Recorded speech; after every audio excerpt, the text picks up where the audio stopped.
Kliešte Demodex a ich rýchle premnoženie na pokožke hlavy a vo vlasových vačkoch výrazne urýchli vypadávanie vlasov.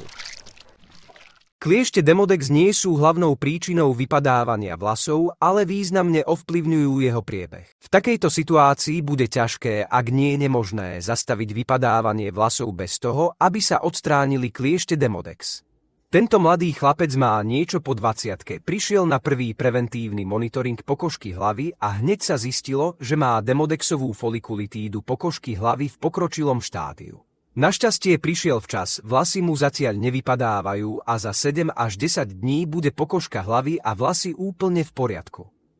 Ďalší klient podcenil prevenciu a preto na obrazovke vidíme veľa vypadnutých vlasov a mazom úplne zanesených vlasových vačkov, odkiaľ už vlasy nikdy nevyrastú. Je dôležité pamätať, že nevyriešený problém nezmizne sám od seba, ale naopak časom sa môže veľmi zhoršiť.